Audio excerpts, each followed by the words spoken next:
ابھی کیا ہو رہا ہے؟ سر پہ چاقو رکھ کے پتھر مار رہے ہیں. چونکہ یہ سب کچھ ہم اس لیے کر رہے ہیں کہ یہ شمر نے ایسا کیا تھا، ہرملا نے ایسا کیا تھا، کھولی نے ایسا کیا تھا، تلواریں ماری تھی، لہذا ہم بھی تلواریں ماریں. لعنت ہو ایسی عزاداری پر، لعنت ہو ایسی عزاداری پر. تار مخانے کا علم بنانے لگے، کوئی چھواروں کا علم بنانے لگے، تو اس کی اصلاح کی ضرورت ہے. ابن علی کی روحانیت تک جانا ہے تو روحانی عزاداری چاہیے، مادی عزاداری نہیں چاہیے. اس عزاداری کی جرأت سے مخالفت کرے. چھواروں کا علم نہیں چاہیے، ابو الفضل عباس کا علم. یہ سارے ماتم جو کر رہے ہیں وہ کرتے رہیں، لیکن کبھی واقعاً حسین ابن علی کا ماتم کریں، یعنی غم کی کیفیت اس قدر بڑھ چکی ہو کہ انسان بے اختیار اپنے سر پہ ہاتھ مارے، بے اختیار اپنے سینے پہ ہاتھ مارے. یہ ہے ماتم. ماتم غم کی کیفیت کے بڑھ جانے کا نام. پتہ نہیں آپ لوگوں نے دیکھا ہو، کبھی کربلا جانا نصیب ہو، نہیں ہو تو آپ ایسے انٹرنیٹ پہ بھی دیکھ سکتے ہیں. جب عاشور کے دن نکلتے ہیں ابو الفضل عباس کے حرم سے حسین ابن علی کے حرم کی طرف، تو کس طرح بے اختیار سر و سینہ پیٹتے ہوئے لوگ نکلتے ہیں.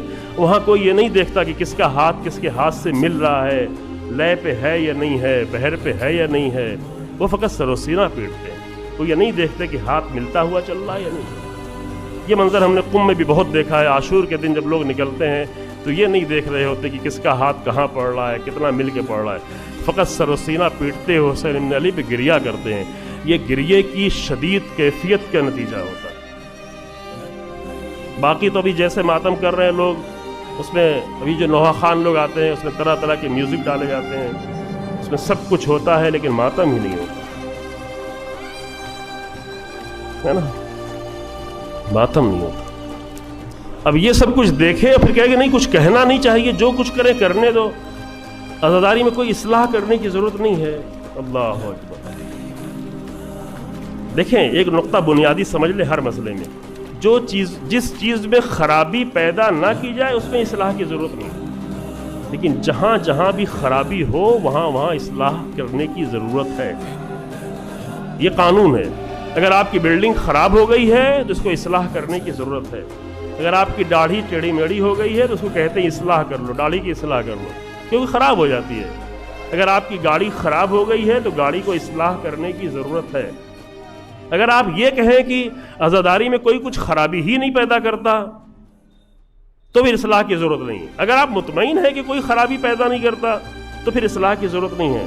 لیکن ہم تو یہ دیکھتے ہیں کہ عزاداری کے نام پہ ابھی ہمارے ملک میں کیا کیا ہو رہا ہے. اگر مومنہ عورتوں کو بے پردہ کر کے بازاروں میں نکال دیا جائے عزاداری کے نام پر، اور ہم کہیں گے نہیں کچھ عزاداری کے بارے میں بولے ہم نہیں، چونکہ عزاداری ہے لہذا کچھ بولے نہیں، تو ایسے ذہن کی ہم تائید نہیں کر سکتے. جو سید سجاد کی عزاداری کو نقصان پہنچائے اس کے ہم مخالف ہیں، اس کے ہم دشمن ہیں. جو امام سید سجاد کی عزاداری کو نقصان پہنچائے. ابھی کیا ہو رہا ہے؟ سر پہ چاقو رکھ کے پتھر مار رہے ہیں. کیوں سر پہ پتھر مار رہے ہیں؟ چاقو اندر چلا جا رہا ہے، اندر چلا جا رہا ہے، اور دیکھنے والا دیکھ نہیں پا رہا ہے. ابھی اور بھی بڑھنے والے ہیں. جب انسان جہالت کرنے پہ آتا ہے تو کم نہیں ہے.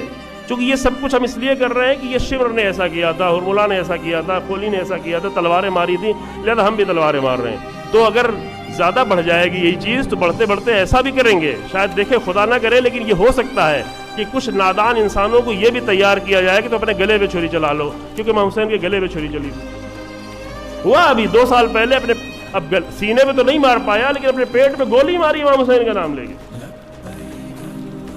دیکھا ہے، ہو سکتا نہیں دیکھا ہے، کلپس آئی ہیں.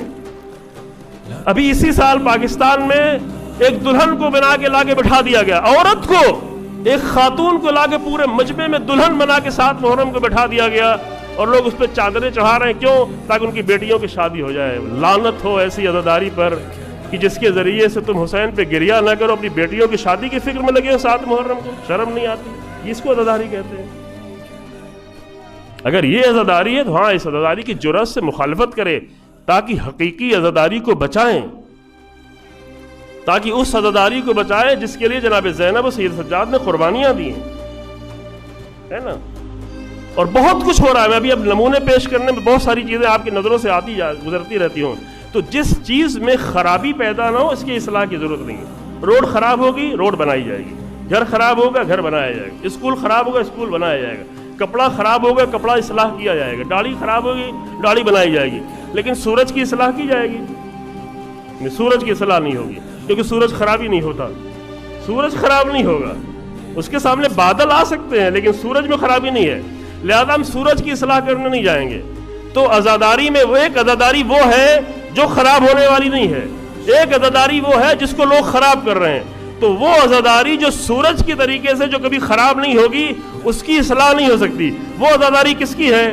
وہ عزاداری امام سید سجاد کی ہے، وہ عزاداری امام صادق علیہ السلام کی ہے، وہ عزاداری جناب زینب کی ہے، وہ عزاداری امام رولا علیہ السلام کی ہے۔ وہ عزاداری سورج کی طریقے سے اس کی اصلاح نہیں ہو سکتی، لیکن اگر ہم اپنے پڑوسیوں کو کچھ کرتے دیکھیں، کچھ عیسائیوں کو کرتے دیکھیں، کچھ ہندوؤں کو کرتے دیکھیں، ان کی بات اچھی لگے، وہ آ کے عزاداری میں شامل کر لیں، کوئی ناریل توڑنے لگے، کوئی تار مخانے کا علم بنانے لگے، کوئی چھواروں کا علم بنانے لگے، تو اس کی اصلاح کی ضرورت ہے، کیونکہ عزاداری جیسے مقدس عمل میں مادیت داخل کر رہے ہو، میٹرلسٹک سوچ لے کے آئے ہو، جب اتنی مادیت کے سوچ لے آئے ہوئے تو کبھی حسین کی روحانیت تمہیں نہیں مل سکتی۔ حسین ابن علی کی روحانیت تک جانا ہے تو روحانی عزاداری چاہیے، مادی عزاداری نہیں چاہیے، چھواروں کا علم نہیں چاہیے، ابو الفضل عباس کا علم چاہیے۔ تو معاف کیجیے گا اگر آپ کو برا بھی لگے تو لگے، مجھے اس کی پرواہ نہیں ہے، لگے، جہاں خرابی ہوگی وہاں اصلاح کی ضرورت ہے۔ یہی مسئلہ دین کا بھی ہے، دین میں جہاں جہاں خرابی ہوگی، دین میں ملنگیت لائی جائے گی، اصلاح کرنی پڑے گی، دین میں اخباریت لائی جائے گی، اصلاح کرنی پڑے گی، دین میں شرادی فرقہ بنایا جائے گی، اصلاح کرنی پڑے گی، دین میں لندن اور برطانیہ کی پیٹ، ابھی میں جانتا ہوں یہی لکھنؤ میں امین آباد کے ایک انسان کے ذریعے سے بہت سارے جوانوں کو 10,000 15,000 20,000 الگ الگ کیٹیگری کے لوگ ہیں، کون کتنا جوانوں کو برباد کرتا ہے، جو جتنا زیادہ جوانوں کو برباد کرے اتنی زیادہ پیسہ اس کا زیادہ ہے۔ 20,000 روپے ان کے اکاؤنٹ میں آ جاتا ہے، اور ان کے ماں باپ سے پوچھا کہ تمہارے بچے کی کیا حالت ہو رہی ہے، کہہ رہے مولا دے رہے ہیں، مولا دے رہے ہیں، مولا کا کام کر رہا ہے، مولا دے رہا ہے، یہ مولا۔ تو ان سے کہا مولا تو بیکار انسانوں کو نہیں دیتے ہیں، اس طرح مولا اس طرح دیتے ہیں، تمہارا بیٹا بے دین ہوتا چلا جائے، لوگوں کو بے دین چلا دے، مولا دے رہے ہیں۔ جانتا ہوں، صرف یہاں صرف لکھنؤ کی بات نہیں کر رہا ہوں، بہت سارے شہروں میں، شاید آپ کے شہر میں بھی ایسا آنا شروع ہو جائے، ابھی چھوٹی چھوٹی جگہوں میں نہیں آتا، باقاعدہ انسانوں کو تیار کیا جا رہا ہے، کیونکہ اس دنیا سمجھ گئی ہے کہ اس عزاداری کے ذریعے سے ہم نے اسرائیل کو بھی ہرایا، ہم نے داعش کو ہرایا، ہم نے امریکہ کو ہرایا یا نہیں ہرایا؟ عزاداری کی روح ملنے کے بعد ہم نے ہرایا، ہم نے صدام کو ہرایا، ہم نے دنیا کی بڑی سے بڑی طاقتوں کو ہرایا۔ تو اس عزاداری کو اتنا زیادہ مادی بنا دو کہ عزاداری کی روح ہی ختم ہو جائے، روح عزاداری ختم ہو جائے۔ عزیزو، ہماری جیب بھر جائے گی، ہمارا پیٹ بھر جائے گا، لیکن جناب زینب کے مجرم بن کے رہ جائیں گے، سید سجاد کے مجرم رہیں گے، قیامت کے دن جناب زینب کے مجرم کے طور پر پیش نہ کیے جائیں گے۔